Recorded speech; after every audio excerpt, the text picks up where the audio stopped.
Shalom. Shalom. Mari kita siapkan hati kita untuk masuk dalam hadirat Tuhan. Kita akan terima lawatan Tuhan pagi hari ini. Mari kita berdoa. Kami bersyukur Tuhan buat pagi hari ini Bapa. Kami kuat, kami sehat. Itu karena kemurahan-Mu Bapa. Kami mengucap syukur buat kasih setia-Mu yang tidak pernah habis di dalam hidup kami Tuhan. Saatnya pagi hari ini kami menghampiri tata-Mu. Kami persembahkan korban syukur kami. Pujian dan penyembahan kami hanya kepada-Mu Tuhan. Kami rindu membalas segala kebaikan-Mu Tuhan melalui hidup kami, melalui ucapan syukur kami. Kau layakan setiap kami pagi hari ini. Beracaralah Engkau dalam ibadah kami pagi hari ini Bapa. Hanya di dalam nama Tuhan Yesus kami berdoa dan mengucap syukur. Haleluya.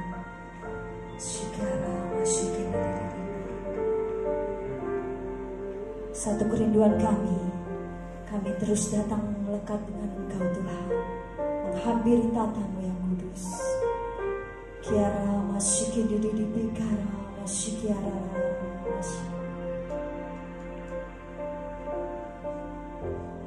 kerinduanku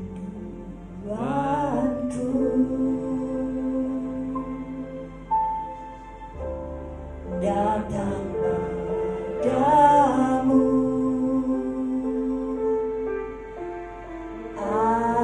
Allahmu bawa syarat ku cinta.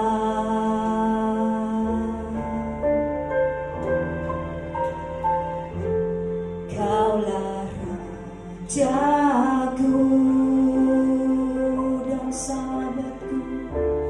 dan sahabatku,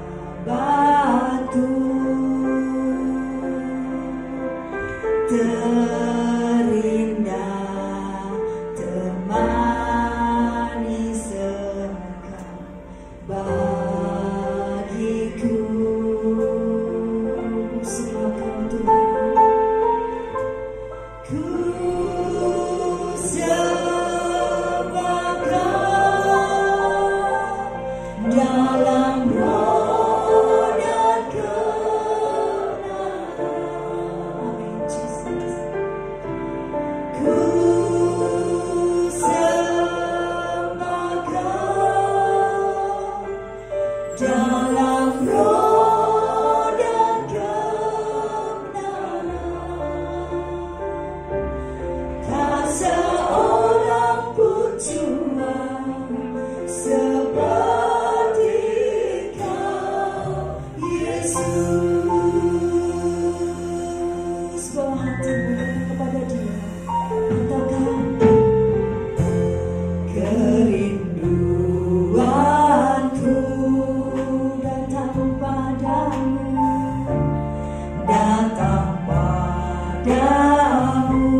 bernama Yesus Kristus Allah Tuhan kami. Yang percaya dan siap memuji nama Tuhan berkata, amin. Sorak-sorai berkala kita bisa menjauh sebelah kanan kiri.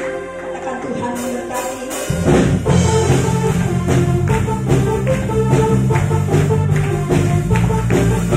Kasih setia Tuhan akan selalu melimpah dalam hidup kita. Amin. Kasih setiamu nyata bagiku, hikmat kebajikan tersedia bagiku. Selama satu, bahkan segalanya, dan rencana sangat besar bagimu. Aku dilimpahi karena Allah sama saudara untuk menyediakan. Aku diberkati, aku dilimpahi oleh Allah semua anugerah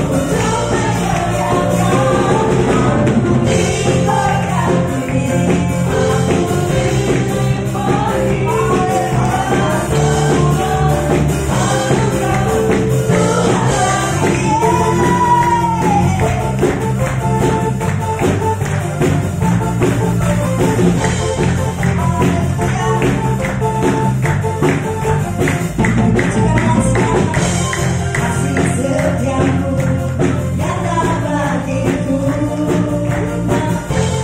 hikmat kebajikan tersedia bagiku. Kalau satu, bahkan segalanya, sangat besar bagiku.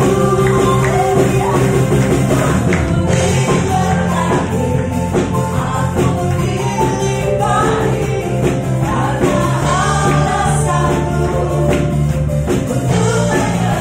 Saya Allah sanggup memberkati. Haleluya. Aku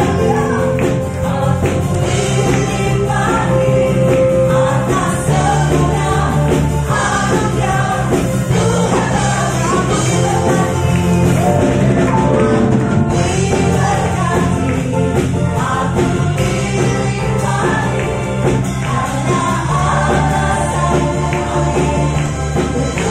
Percaya Dia yang sanggup. Aku dilimpahi atas segala anugerah Tuhan bagiku. Sekarang untuk duduk kembali, kita akan menyanyikan satu pujian. Bila dapat saya persilakan.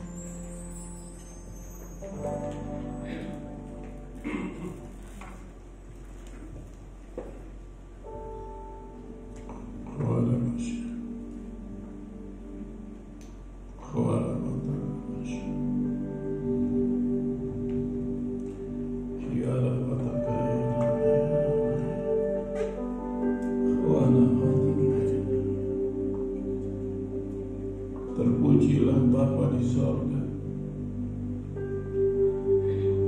terpujilah Tuhan Yesus Kristus, terpujilah Roh Kudus di dalam nama Tuhan Yesus. Saat ini kami umat-Mu datang di bawah kaki-Mu.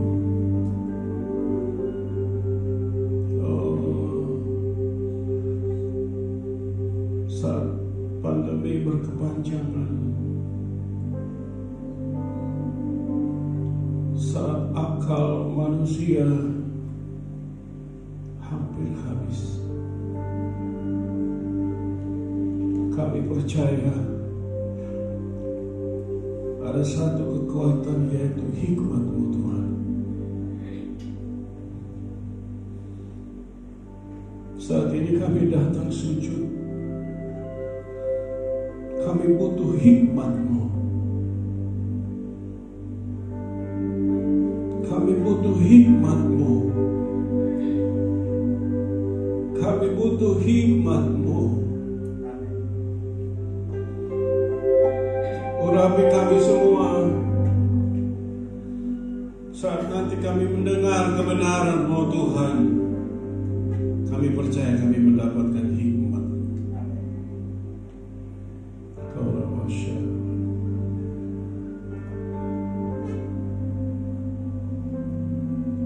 Kau sungguh indah tiada taranya, sungguh menakjubkan,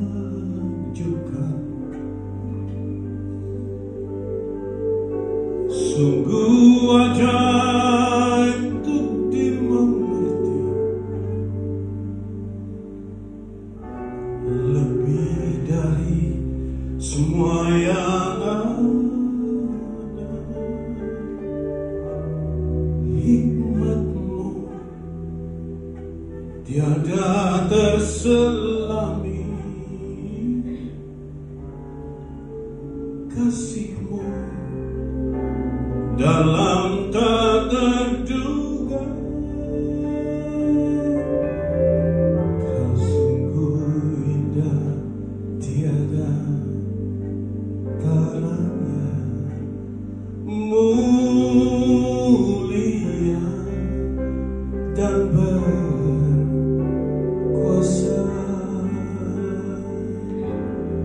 Ku kagum hormat akan Engkau, ku kagum hormat akan Engkau.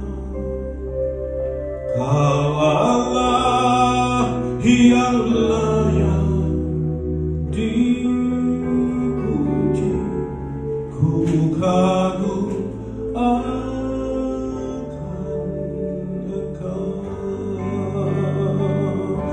Ku kagum hormat akan Engkau, ku kagum hormat akan Engkau.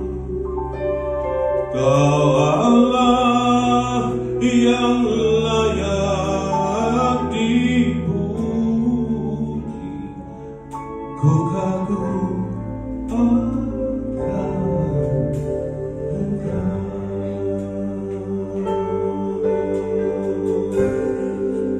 Sama-sama berkata, kau sungguh indah tiada taranya, glory.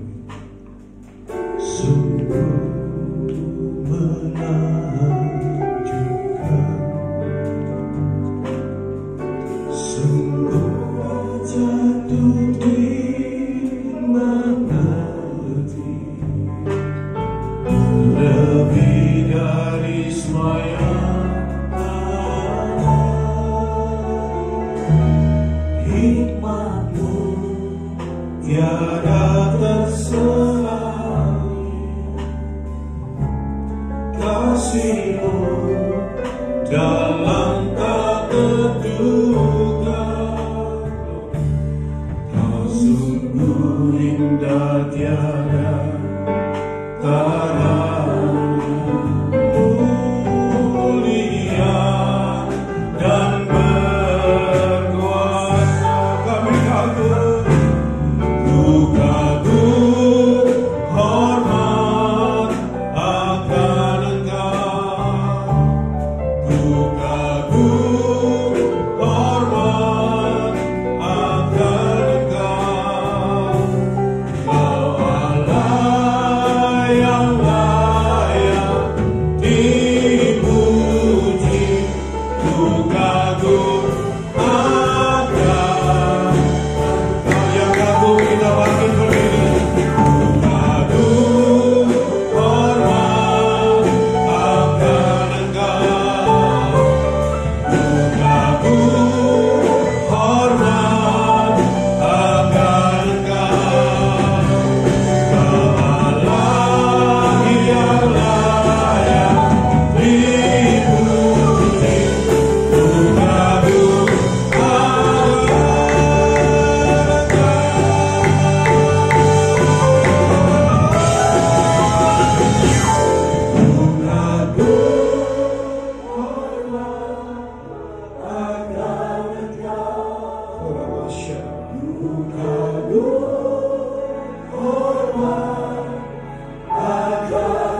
ingat akan segala kebaikan-Mu Tuhan. Kami ingat akan kasih-Mu yang besar bagi kami. Kami ingat akan anugerah-Mu yang luar biasa dalam hidup kami. Kami ingat bagaimana Engkau menyelamatkan kami. Biarlah itu menjadikan kami orang-orang yang berhikmat, yaitu dengan mengingat dan mengenang segala apa yang telah Tuhan lakukan dalam kehidupan kami. Terima kasih Tuhan Yesus. Kami tahu apa yang kami naikkan kepada Tuhan tidak sebanding dengan apa yang telah Tuhan lakukan dalam hidup kami. Tetapi biarlah setiap pujian yang keluar dari hati kami, yang kami naikkan dalam roh dan kebenaran, itu yang akan membawa kami menjadi umat-umat pemenang dan menjadikan Engkau Allah kami yang berkuasa, menyenangkan hati-Mu Tuhan. Terima kasih Allahku. Tidak ada yang dapat dibandingkan dengan Engkau, dan tidak ada seorang pun yang dapat menggantikan posisi Tuhan dalam hidup kami. Engkau tetap satu-satunya Allah kami dan yang terutama dalam kehidupan kami. Kami tahu semua kami berdosa dan telah kehilangan kemuliaan Allah. Dan bahkan kesalehan kami pun seperti kain kotor. Pagi hari ini, dengan segala kerendahan hati kami mohon ampun atas setiap dosa dan setiap pelanggaran kami. Layakan kami untuk mendengar firman-Mu pagi ini, dan berbicaralah kepada kami di tempat ini Tuhan. Kami siap mendengarkan firman Tuhan. Hanya di dalam nama Tuhan Yesus Kristus, Tuhan dan Juru Selamat kami, kami berdoa dan kami mengucap syukur. Yang siap dengar firman Tuhan, sama-sama katakan amin. Amin. Silakan Bapak Ibu Saudara duduk kembali. Selamat pagi, shalom. Shalom. Puji nama Tuhan. Semua yang ada di tempat ini dalam pemeliharaan Tuhan yang sempurna. Amin. Kalau pagi hari ini dengan tubuh yang sehat, kita ada bersama-sama di rumah Tuhan, memuji, menyembah dan mendengar firman Tuhan.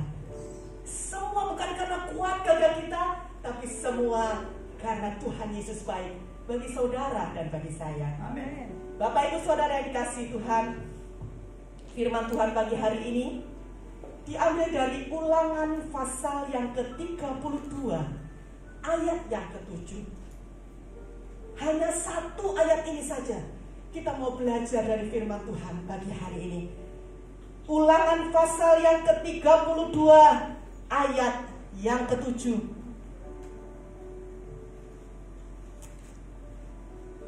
Tema pagi hari ini dengan judul Jangan Melupakan Sejarah. Sama-sama kita akan baca Ulangan 32 ayat yang ke-7, 2, 3. Ingatlah kepada zaman dahulu kala, perhatikanlah tahun-tahun keturunan yang lalu. Tanyakanlah kepada ayahmu, maka ia memberitahukannya kepadamu, kepada para tua-tuamu, maka mereka mengatakannya kepadamu. Amin. Bapak Ibu Saudara yang dikasihi Tuhan, kitab Ulangan ini berisi 3 pesan atau 3 khotbah Musa yang terakhir sebelum dia mati. Kitab Ulangan ini adalah pesan terakhir dari Musa yang ditujukan kepada generasi kedua bangsa Israel sebelum dia mati di usia 120 tahun. Dikatakan Musa belum kabur matanya, belum hilang kekuatannya. Saudara yang dikasihi Tuhan, berdiri di hadapan generasi kedua bangsa Israel. Kemana generasi pertama? Generasi pertama sudah mati semua di padang gurun.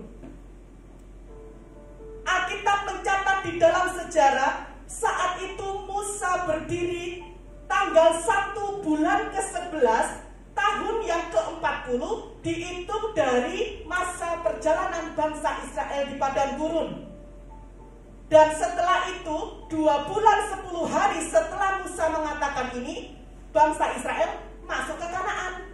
Jadi kalau bahasa kita sekarang, agar saudara dan saya mudah untuk mengingat, pada saat Musa menyampaikan ini tanggal 1 November gitu ya, tahun yang ke-40. Setelah itu 10 Februari tahun berikutnya, bangsa Israel masuk ke Kanaan. Apa tujuan Musa menyampaikan pesan ini kepada bangsa Israel? Musa berharap agar generasi kedua ini yang dipilih untuk menyeberang dan masuk ke Kanaan, mereka dapat menjadi sebuah generasi yang beriman dan taat kepada Tuhan dan tidak mencontoh perbuatan yang dilakukan dari generasi sebelumnya. Musa ingin menanamkan ke dalam hati bangsa Israel keturunan kedua ini agar mereka itu mengingat apa yang telah terjadi sebelumnya, agar mereka juga sadar bahwa mereka adalah umat-umat pilihan Tuhan yang telah ditentukan dari semula sebelum permulaan zaman, bahwa Allah berdaulat atas setiap sejarah, Allah berbicara dalam setiap sejarah yang terjadi, dan Tuhan mau agar mereka itu mengingat atas setiap berkat dan pemeliharaan yang telah Tuhan lakukan bagi mereka sepanjang kehidupan sejarah bangsa ini. Pasal 32 ayat yang ke-7 ini adalah ayat khusus, menjadi sebuah ayat yang khusus dari Musa yang disampaikan kepada bangsa Israel karena Musa ini cemas. Cemas akan apa? Musa cemas akan sejarah suram yang telah terjadi dari bangsa ini, dan Musa tidak mau sejarah suram ini terulang kembali pada saat mereka sudah masuk Kanaan. Dan ternyata kecemasan Musa ini bukan sesuatu yang tidak beralasan. Kita tahu sejarah suram bangsa Israel tidak hanya berhenti di padang gurun, tidak hanya berhenti di tanah Mesir, tetapi bahkan setelah mereka masuk ke Kanaan, mereka mengalami sejarah yang jauh lebih besar, jauh lebih dahsyat, jauh lebih suram dari sebelumnya. Dalam ayat ini, Musa menyampaikan 3 perintah. Hanya dalam 1 ayat, Musa menyampaikan 3 perintah bagi generasi kedua bangsa ini. Mari kita sama-sama perhatikan. Bisa ditampilkan lagi slide-nya. 3 perintah itu. Yang pertama, lihat kalimat pertama. Ingatlah kepada zaman dahulu kala. Itu perintah yang pertama. Musa minta supaya bangsa Israel ingat kepada zaman dahulu kala. Yang kedua, perintahnya adalah perhatikan tahun-tahun keturunan yang lalu. Pesan yang ketiga, tanyakan kepada ayahmu dan tanyakan kepada para tua-tuamu. Bapak Ibu Saudara yang dikasihi Tuhan, saya kalau mendengar banyak dari rekan-rekan kalau mengatakan kepada saya, Kejadian sampai Wahyu sampai hari ini aku sudah baca 20 kali. Kejadian sampai Wahyu hanya dalam waktu 3 bulan selama pandemi habis aku baca. Bapak Ibu Saudara, terus terang saya yang bukan siapa-siapa jadi minder. Aduh, banyak ya. kok aku belum sampai tidak sama seperti mereka. Bapak Ibu Saudara yang dikasihi Tuhan, membaca Alkitab itu sangat baik, sangat penting. Tetapi gunanya belajar Alkitab supaya saudara tidak hanya membacanya saja, tetapi saudara mengerti setiap ayat, saudara merenungkannya, dan saudara menjadi pelaku-pelakunya. Bapak Ibu Saudara yang dikasihi Tuhan, mari kita kupas satu ayat ini dengan 3 perintah yang diberikan Musa kepada bangsa Israel. Dan tentunya karena Alkitab adalah firman Tuhan, maka Alkitab sekalipun ditulis pada zaman kuno untuk jemaat kuno, namun Alkitab sangat relevan dalam kehidupan kita masa sekarang. Kenapa? Karena Alkitab adalah firman Tuhan dan Alkitab itu hidup. Maka apapun yang menjadi segala keluhan saudara, segala kesukaran saudara, pasti dapat dijawab oleh Alkitab.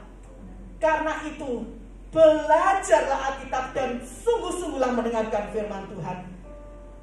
Perintah yang pertama dikatakan, ingatlah kepada zaman dahulu kala. Biasa orang Ibrani kalau membaca itu dari kanan ke kiri, bukan kiri ke kanan. Jadi kalau ditulis ingatlah pada zaman dahulu kala, maka kita akan belajar dulu zaman dahulu kala, baru ingatlah, gitu ya. Jadi yang pertama, zaman dahulu kala berbicara tentang jangka waktu yang panjang, berbicara tentang permulaan segala zaman. Maksudnya Musa, bangsa Israel harus belajar mengingat masa-masa di mana permulaan Tuhan menciptakan langit bumi, menciptakan manusia. Belajar dari Adam dan Hawa yang jatuh dalam dosa. Belajarlah dari Kain dan Habil, di mana Kain membunuh Habil dengan kejamnya. Belajarlah dari keturunan Kain yang kehidupannya begitu jahat. Belajarlah dari perjalanan manusia yang begitu jahat sehingga Tuhan harus menghukum mereka dengan air bah pada zamanmu. Ingatlah dan belajarlah bagaimana bangsa Israel mengalami perbudakan selama 430 tahun. Ingatlah perjalananmu berputar-putar di padang gurun karena ketegaran hatimu. Tetapi juga jangan lupa, ingatlah akan kasih kebaikannya Tuhan, pemeliharaan Tuhan selama di padang gurun. Tuhan itu memberikan pernyataan dalam bentuk nyata, mana baru setiap hari. Laut terbelah, air pahit menjadi tawar. Minta daging, Tuhan kasih burung puyuh. Mereka kepanasan siang hari, Tuhan siapkan tiang awan dan tiang api pada malam hari. Itu adalah bentuk penyertaan Allah secara nyata dan kelihatan mata. Dan ternyata pada saat Musa berkata, ingatlah itu, maka harusnya bangsa Israel itu tertemplak. Kenapa? Karena memang bangsa Israel itu suka lupa. Dan memang saudara, kenyataan bahwa manusia itu sering melupakan sejarah. Manusia itu suka lupa akan yang pernah terjadi dan tidak pernah belajar dari apa yang pernah terjadi. Saudara yang dikasihi Tuhan, manusia itu memiliki kecenderungan untuk mudah melupakan. Begitu generasi berganti, kita tambah lupa. Simpel saja. Saya kepada papa saya ingat, kepada kakek saya ingat, tapi papanya kakek saya tidak tahu. Bahkan namanya pun saya tidak tahu. Hanya dengan generasi ketiga saja, hanya sebuah nama saja saya pun lupa. Jangankan begitu, tahun-tahun yang lalu, bagaimana saya mengalami masa-masa sukar pun, kenapa saya lupa ya? Kenapa saya enjoy dan menikmati masa sekarang yang dalam pemeliharaan Tuhan? Harusnya saat masa enjoy saat ini adalah saat dimana saya introspeksi untuk mengingat apa yang telah terjadi tahun-tahun yang lalu. Supaya apa? Supaya kalau dunia ini berputar, roda ini berputar dan saya mengalami masa-masa sulit kembali, saya ini sudah punya persiapan untuk tidak mengulangi kesalahan yang membuat saya sukar di masa lalu gitu. Demikian juga yang terjadi kepada bangsa Israel. Bangsa Israel lupa apa yang pernah terjadi. Bagaimana Tuhan pelihara mereka luar biasa, mereka lupa. Tapi kalau dipikir-pikir lagi, mereka lupa itu wajar, karena mereka tidak mengalami. Mereka kan generasi kedua. Generasi kedua kan lahirnya di padang gurun. Mereka tidak ikut pada saat masa-masa penyiksaan itu, perbudakan itu di tanah Mesir. Wajar, karena itu Musa pun Musa tidak heran. Dan Musa melanjutkan pada perintah ketiga. Tapi sebelum ketiga, kita mau lanjutkan perintah yang kedua dulu. Perintah kedua berkata, perhatikanlah tahun-tahun keturunan ya. Lalu saya balik kembali, tahun-tahun keturunan yang lalu, perhatikan itu gitu maksudnya ya. Tahun-tahun keturunan yang lalu, perhatikanlah. Kalimat tahun-tahun keturunan yang lalu ini berbicara tentang generasi. Kalau yang pertama, ingatlah zaman dahulu kala, ya hanya mengingat saja. Mengingat itu bukan menoleh ke belakang loh saudara. Nanti saudara bilang, loh katanya orang Kristen tidak boleh menoleh ke belakang, nanti jadi tiang garam sepertinya istri Lot. Seperti istri Lot ya. Tetapi yang dimaksud mengingat ini mengenang saudara, bukan menoleh ke belakang. Menoleh ke belakang itu berarti saudara terikat kepada masa lalu dan tidak bisa bangkit. Tapi mengingat di sini maksudnya adalah mengenang. Makanya bangsa Indonesia kalau berkata adalah bangsa yang besar adalah bangsa yang bisa mengenang jasa para pahlawannya. Bangsa yang besar adalah bangsa yang mau belajar dari sejarah gitu ya. Sebetulnya itu sudah dituliskan dulu oleh Alkitab. Berarti Presiden Soekarno itu mungkin pernah belajar filsafat dan belajar Alkitab gitu ya. Nah saudara kasih Tuhan, yang kedua dikatakan tahun-tahun keturunan yang lalu. Kalimat tahun-tahun keturunan yang lalu ini berbicara tentang angkatan-angkatan dan generasi-generasi. Kalau zaman dahulu kala berbicara tentang permulaan zaman Adam, Hawa, Kain, Nuh, Abraham dan lain sebagainya, maka sekarang diturunkan grade-nya oleh Musa. Perhatikanlah tahun-tahun keturunan yang lalu. Lebih pendek, lebih padat dan jangka waktunya lebih pendek. Generasi-generasi yang lalu itu bicara tentang ini loh, nenek moyangmu Israel ini loh. Tidak usah jauh-jauh, sudah tidak perlu berpikir sampai Adam Hawa. Ini saja coba. Tahun-tahun yang lalu berbicara tentang waktu yang lebih khusus, yang lebih terperinci dari sebuah silsilah dikatakan. Karena Allah bekerja melalui silsilah dalam setiap generasi. Jadi maksudnya Musa, kamu belajar dari 2-3 keturunan yang lalu lah. Kan masih dekat tuh. Jangan salah, orang Israel, orang Ibrani beda dengan kita. Mereka itu orang-orang yang sangat mengutamakan silsilah. Makanya saudara kalau lihat Matius diawali dengan sebuah silsilah yang begitu panjang. Karena memang bagi mereka silsilah itu paling penting dan nomor 1. Sehingga kalau Musa mengatakan ini adalah sesuatu yang wajar, belajarlah dari generasimu gitu aja lah. Kamu kan generasi kedua. Kalau perbudakan 430 tahun berarti kurang lebih 3 generasi lah, 4 generasi lah. Masa gak bisa belajar kamu dari mereka? Bagaimana caranya belajar? Kan sudah mati semua. Mana saya tahu gitu kan? Musa tidak berhenti dari situ. Musa berkata apa? Maka ia memberitahukannya kepadamu, ini siapa ini? Tanyakanlah kepada ayahmu. Lalu yang kedua, tanyakanlah kepada para tua-tuamu. Jadi maksudnya Musa gini, kan cuma 4 keturunan.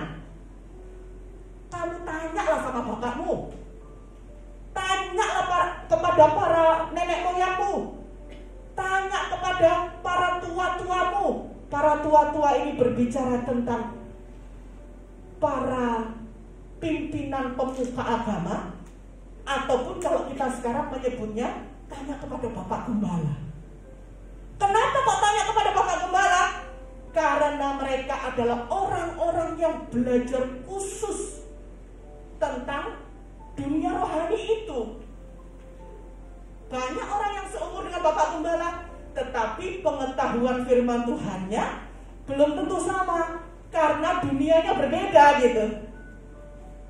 Tanya kepada bapakmu, tanya kepada nenek moyangmu. Kenapa selalu bapak, kenapa tidak tanya ibu? Kembali lagi, itu budaya Yahudi.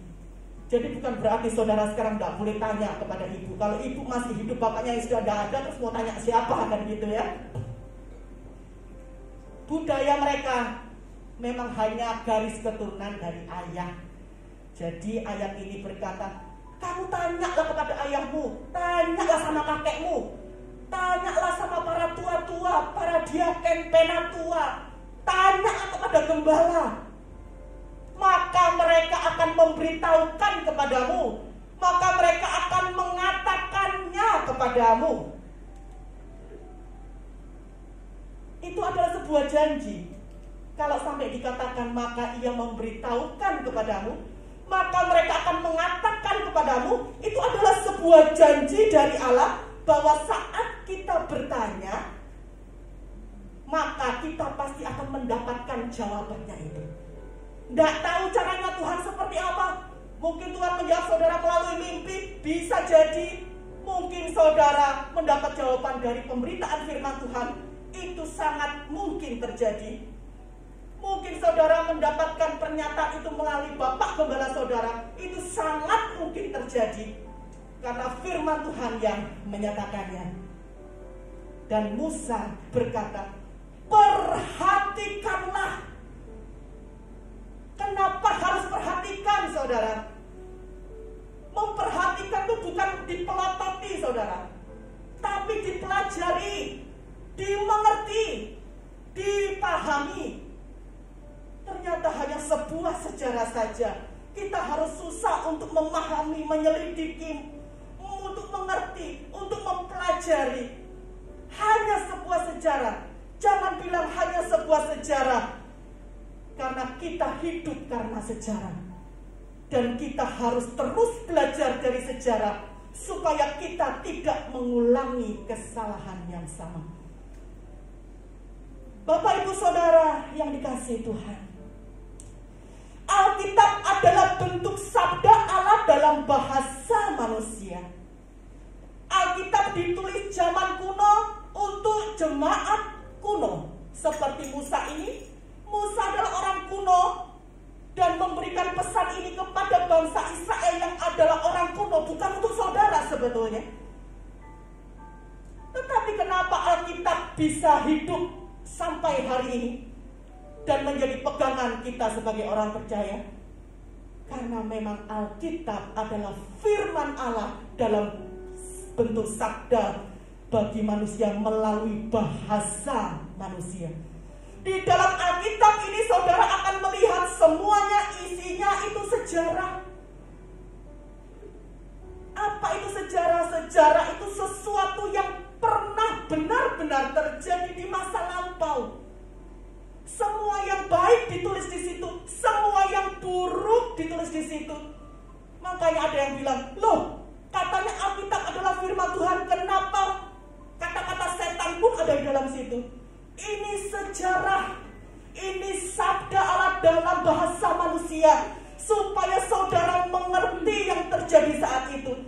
Alkitab tidak hanya mencatat yang baik-baik saja, yang indah-indah saja.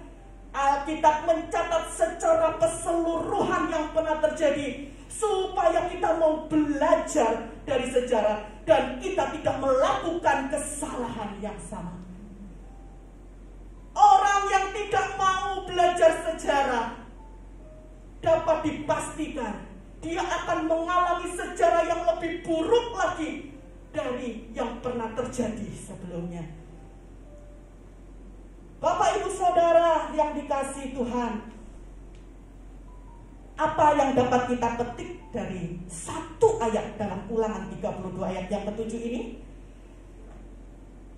Yaitu Tuhan mau kita belajar dari sejarah, kita belajar dari sejarah yang dituliskan semua dalam Alkitab. Apa yang baik, mari dicontoh. Yang tidak baik, jangan dicontoh, karena saudara akan melihat dampaknya dalam Alkitab. Dengan saudara membaca dengan benar Alkitab, maka saudara akan tahu, oh, kalau aku melakukan ini, dampaknya ini. Kalau kebaikan yang ini aku lakukan, hasilnya ini. Kalau yang buruk seperti si ini nih dalam Alkitab ini, maka aku akan mengalami seperti ini.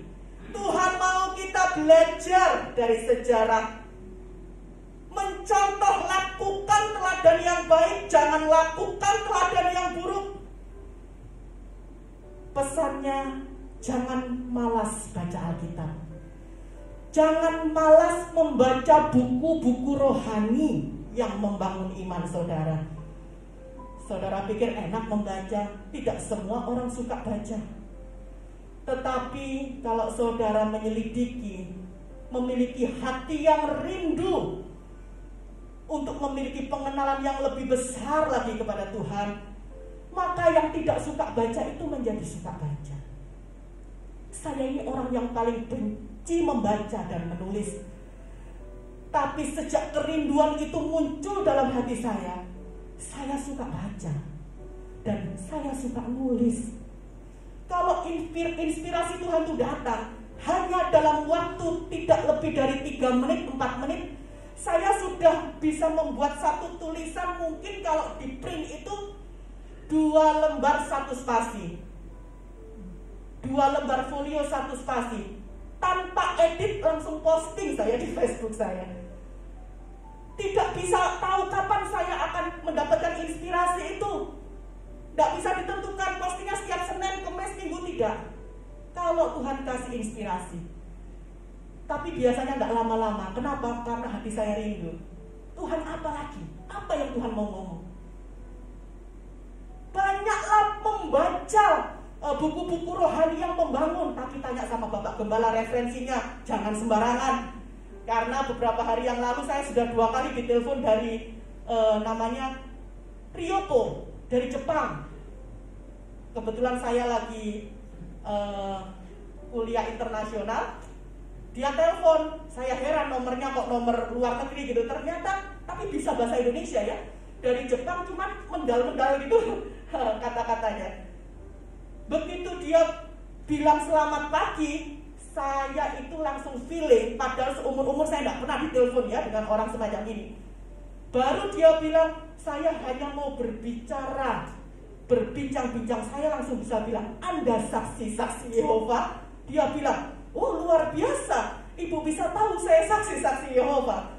Bapak Ibu Saudara, bayangkan dari Jepang buang-buang pulsa, bukan WhatsApp call ya ini ya. Ini telepon biasa. Berapa dolar yang dia keluarkan hanya untuk say hello dengan orang yang tidak dikenal dan dia mau beritakan firman kepada saya. Luar biasa, orang-orang ini begitu cinta kepada yang dia pikir benar. Nah kita sudah tahu Tuhan kita benar, pengajaran kita benar. Masa kita nggak mau belajar, apalagi militan seperti mereka. Mereka tuh militan pakai duit pribadi loh saudara. Dia bilang saya pulang ke Jepang karena masa pandemi ini dan saya belum balik ke Indonesia. Di Indonesia naik sepeda loh saudara. Sepeda ontel, bukan orang nggak punya, dia di Jepang kaya. Dan biasanya mereka orang-orang yang selibat. Karena sudah umur yang cukup tapi juga tidak menikah. Belajar dong, apa yang baik kita ambil dari mereka-mereka ini. Mereka saja mau loh mencari jiwa untuk sesuatu yang pasti tidak benar, saya bilang. Pengajaran saksi Yehova itu bidat sesat, itu sudah pasti.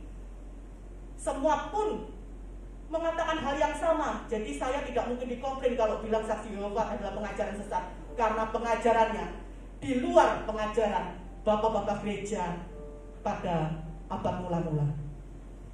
Saudara dikasihi Tuhan, gemar belajar Alkitab, membaca, menyelidikinya, merenungkannya, dan melakukannya. Karena itu ayat yang terakhir, Yosua 1 ayat yang ke-8,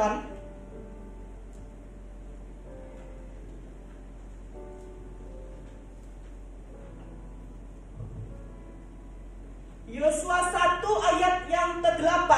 Kita baca sama-sama sambil bangkit berdiri.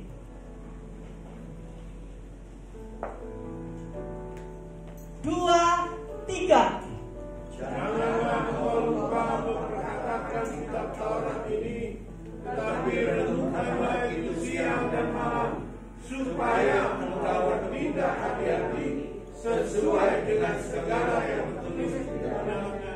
Sebab dengan demikian perjalananmu akan berhasil dan engkau akan beruntung. Amin. Bapak Ibu Saudara, perkatakan firman Tuhan, renungkan firman itu siang dan malam, dan jadilah pelaku firman Tuhan.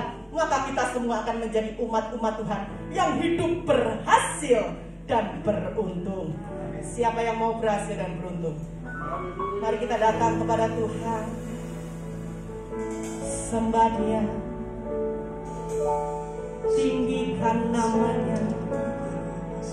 Engkau Allah kami yang berkuasa, Yesus Kristus Tuhan kami yang hidup. Kami bersyukur Tuhan, kami bersyukur.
Besar kasih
Pagi hari ini Kau sudah nyatakan isi hati-Mu bagi kami, supaya di dalam perjalanan hidup kami ini, kami selalu ingat akan masa-masa lalu. Di saat kami kekurangan, Engkau selalu menyediakan berkat bagi kami. Dikala kami sakit, Engkau selalu menyembuhkan kami. Sehingga pada pagi hari ini kami boleh ada sebagaimana kami ada. Dikala kami di dalam tekanan karena persoalan-persoalan yang menindih kehidupan kami, Tuhan selalu menyediakan jalan keluar bagi kami. Biarlah kami ingat akan perbuatan dan keajaiban Tuhan yang selalu menyertai perjalanan hidup kami. Sehingga di hari-hari yang akan datang, meskipun segala sesuatu itu kembali akan terjadi di dalam kehidupan kami, kami tidak akan pernah takut. Karena kami percaya perbuatan-perbuatan-Mu yang ajaib tidak pernah berubah. Janji-Mu pasti Engkau genapi di dalam hidup kami. Bahkan kami senantiasa akan terpelihara sempurna di dalam kasih Bapa, di dalam Yesus Kristus Tuhan kami. Dan bila kami memperhatikan Tuhan akan segala kebenaran firman-Mu, memperhatikan cara hidup kami, supaya kehidupan kami yang lama, pengalaman-pengalaman hidup orang-orang yang mendahului kami ya Bapa, kesalahan-kesalahan pelanggaran mereka yang mendatangkan aniaya penderitaan, bahkan segala perkara-perkara yang tidak baik menimpa mereka. Biarlah itu kami perhatikan sungguh-sungguh, supaya kami jangan melakukan kesalahan yang sama seperti yang dilakukan oleh orang-orang yang mendahului kami. Bahkan kesalahan yang pernah kami lakukan di dalam perjalanan hidup kami yang lalu ya Bapa, yang seringkali mendatangkan kegagalan, penderitaan, kesusahan, kekurangan di dalam kehidupan kami. Terima kasih Bapa. Bila kami selalu bertanya-tanya kepada orang-orang di sekitar kami, kepada ayah kami dan kepada orang-orang yang mengerti sebuah sejarah, supaya melalui mereka Tuhan memberitahukan kami jalan kehidupan yang membawa kami kepada kemuliaan dan keselamatan. Oleh sebab itu Bapa, kami mau mendengar setiap nasihat firman-Mu seperti yang pagi hari Kau sudah sampaikan melalui hamba-Mu Ibu Yeni. Terima kasih Tuhan, melalui hamba-Mu Engkau sudah menyampaikan isi hati-Mu bagi kami, supaya kami pulang dari ibadah ini Tuhan, kami memperhatikan ketiga hal yang Tuhan telah sampaikan melalui hamba-Mu. Berkati hamba-Mu Ibu Yeni yang sudah Engkau pakai Tuhan, tambahkan hikmat pewahyuan, dan biarlah setiap saat Tuhan Allah Roh Kudus senantiasa memberitakan sebuah inspirasi baru yang merupakan rahasia firman-Mu yang boleh menjadi berkat bagi orang lain. Berkati beliau, kesehatannya diberkati, seluruh keluarganya Tuhan pagari dari segala penyakit, khususnya COVID-19 ini Bapa, dalam nama Tuhan Yesus Kristus. Keselamatan, perlindungan yang daripada-Mu Bapa Engkau nyatakan atas kehidupan hamba-Mu. Berkati usaha pekerjaannya, kami percaya Tuhan Kau sanggup melimpahkan berkat-Mu di tengah-tengah situasi pandemi saat ini. Namun kami percaya orang yang mengandalkan Tuhan, orang yang berharap kepada Tuhan dengan segenap hati, tidak pernah dipermalukan dan tidak pernah dikecewakan. Semuanya diberkati. Terima kasih Bapak. Sebentar kami akan memberikan persembahan kami untuk pekerjaan Tuhan operasional di tempat ini. Engkau memberkati tangan-tangan jemaat yang mempersembahkan persembahan mereka, baik ucapan syukur, diakonia, dan juga persepuluhan mereka. Tuhan berkati, baik lewat transfer, kiranya Tuhan memberkati sesuai bagian mereka, dan janji-janji Tuhan atas setiap kami yang tangan kami terbuka. Dan kami percaya tangan yang terbuka adalah tangan yang dapat menerima berkat daripada Tuhan. Terima kasih Bapa. Inilah persembahan kami. Kami mau memberi dari perbendaharaan kami, karena kami tahu Tuhanlah sumber berkat bagi kami. Terpujilah nama Allah yang kami sembah. Di dalam nama Tuhan Yesus Kristus kami berdoa. Yang siap mempersembahkan persembahan katakan amin. Silakan duduk saudaraku.